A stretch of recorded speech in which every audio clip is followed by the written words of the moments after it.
Pendant que tous les regards se tournent vers Cannes, François Hollande, lui, a choisi de passer 3 jours en Corrèze. Au programme, la crise du fourrage, le foin pour nourrir les bêtes, la foire du livre de Brive, bien loin des chefs d'État réunis au chevet de l'Europe.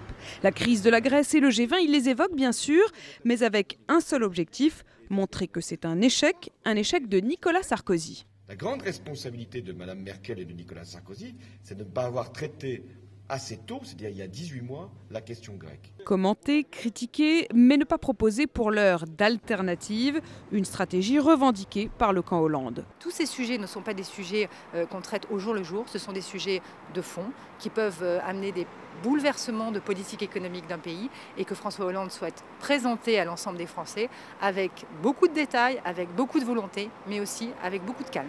Le temps des propositions, ce ne sera donc que la semaine prochaine. Mercredi, François Hollande réunira à la Maison de l'Amérique latine à Paris plusieurs économistes pour répondre à la crise.